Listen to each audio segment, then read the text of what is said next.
ሰላም ተመልካቾች እንደምን አረፈዳችሁ። በዓለም ሚዲያዎች በአውታራቸው ላይ ይዞት የወጡት ዘገባዎችን ወደ እናንተ እንዳደርሳለን ማለት ነው።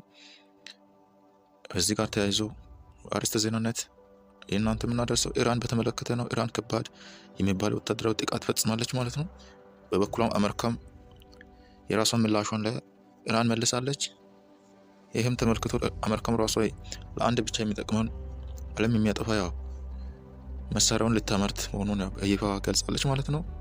ሌላኛው ወደ ኬንያ ጎረቤት ሀገራችን ደግሞ የሚያመለክተው ዜናዎች ያሉ ማለት ነው።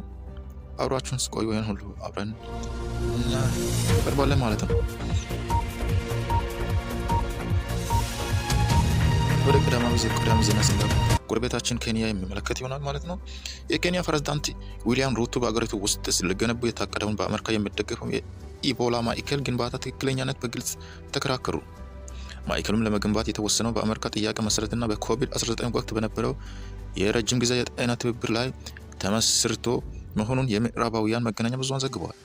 ኬንያውያንም ሆኖ የውጭ ሀገር አጋሮች ሊያጋጥማቸው ለሚችሉ የኢቦላ ስጋት አገሪቱ አስቀድማ ዝግጁ መሆን አለበት ሲሉ ፕሬዝዳንት መከራከራቸው አቅርበዋል። የኛ ኃላፊነት የሚሰማን መንግስት ነን፣ ምን ያደርግናል፣ እንደሁም ጠንቅቀን እናውቃለን ሲሉ ሩቶ ለቀረቡላቸው ትችት ምላሽ ሰጥተዋል። በማዕከላዊ ኬንያ በሚገኘው ወታደራዊ የአየር ማረፊያ ላይ ለአሜሪካ ዜጎች የለይቶ ማቆያ ኳራንቲን ለመገንባት የታቀደው ይህ ፕሮጀክት ከአካባቢው ከነዋሪዎችና ባለስልጣናትን ከባድ ተቃውሞ እየገጠመ ይገኛል።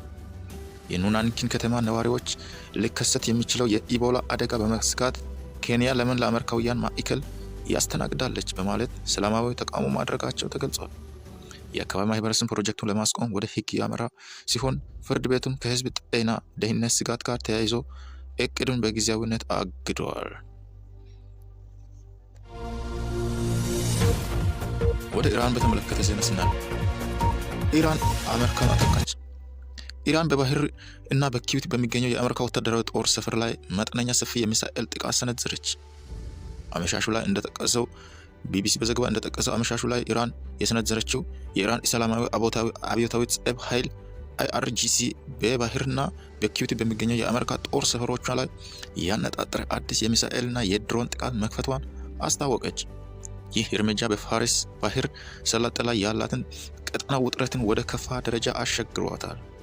ቴህራን ጥቃቱን የፈጸመችው ዋሽንግተን በቅርቡ በቀሺም ደሴርት አቅራቢያ እና በሃርሙዝ የባህር ወሽመጥ ላይ ለወሰደችው ወታደራዊ እርምጃ የአጸፋ ምላሽ ለመስጠት መሆኑን ገልጻለች።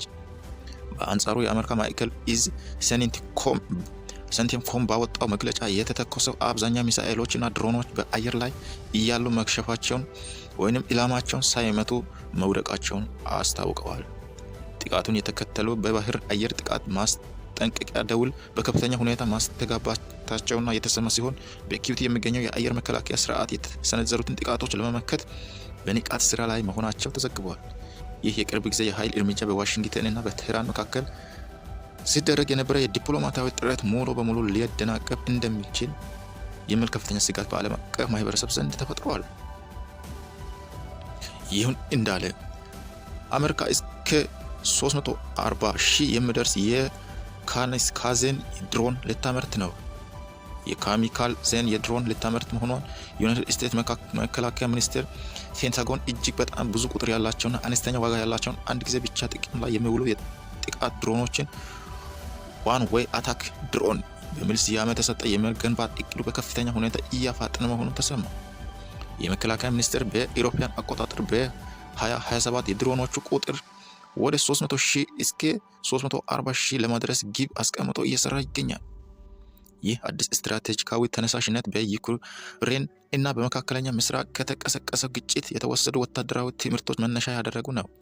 በእነዚህ የጦር ግድግዶች አነስተኛ ዋጋ ያላቸው ድሮኖች፣ በሚሊዮን የሚቆጠሩ ዶላሮች የሚያወጣው ታንኮች፣ ዘመናዊ የአየር መከላከያ ስርዓትና ሌሎች ስትራቴጂካዊ ወታደራዊ ንብረቶች በተደጋጋሚ ማውደም እንደሚችል በተግባር አሳይተዋል።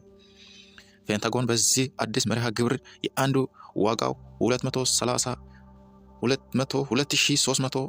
እስከ $5,000 ብቻ የሆነ ድሮኖችን ለማምረት አቅዷል። ይህ የአሜሪካ ጦር ኃይል ድሮኖቹን በጦር ሜዳ ላይ በከፍተኛ ቁጥር እንዲያሰማርና እንደ መለዋወጫ ወይም እንደ አምባሻ በቀላሉ የሚተኩ ኤክስፔንዳብል የጦር መሳሪያ አድርጎ እንደሚጠቀማቸው ያስችለዋል ብለዋል። ፔንታጎን የምርቱ ፍጥነቱን ለመጨመርና እየታዩ ካሉ ወታደራዊ ስጋቶች ጋር እግር በእግር ለመራመድ ሲል ከተለመደው የረጅም ጊዜ የመከላከያ ግዢ ሂደት ውጭ አሰራር አሻሽሏል። በዚህ መሰረት አዳዲስ ቴክኖሎጂና ፈጣን ድርጅቶች ስታርት አፕ የድሮን ውድድር ባለሙያዎች እና የሲቪል ቴክኖሎጂ ኩባንያዎች በዚህ ግዙፍ ወታደራዊ ኮንትራክት ውስጥ እንዲሳተፉ በሩን ክፍት አድርገዋለች። ኢራን በጠቃችበት አሜሪካ ምላሿን ሰጠች። የአሜሪካ ጦር በኢራን ደሴት ላይ ራሷን የመከላከል ጥቃት መፈጸሟና ወደ መርከቦቿ የባህር ሰላጤ አገራቶች የተተኮሰ ሚሳኤሎችና ድሮኖችን መታ መጣሏን አስታወቀች። የአሜሪካ እዝ ሴንቶኮም በሆርሙዝ ወሽመጥ አላይን በተሽም ደሴት ላይ ኢራን ወደ መከላከያ ምስራቅ አገሪቷ ልትፈጽም የነበረችው ጥቃት ሙከራን ተከትሎ ጥቃቱን መሰንዘሯን አስታውቃለች። ይህ ለዓለም ይቋጫል ተብሎ የነበረው ወደ ነዳጅ ዋጋም ወደ $160 ከፍ ይላል ተብሎ ስጋትን ፈጥሯል ማለት ነው። ያው አዲስ ዜናዎች ሲደርሱ ለእናንተ እናቀርባለን ማለት ነው። አሁን ለጊዜው ነበረ ይህን ይመስላል። በቸር ቆዩ።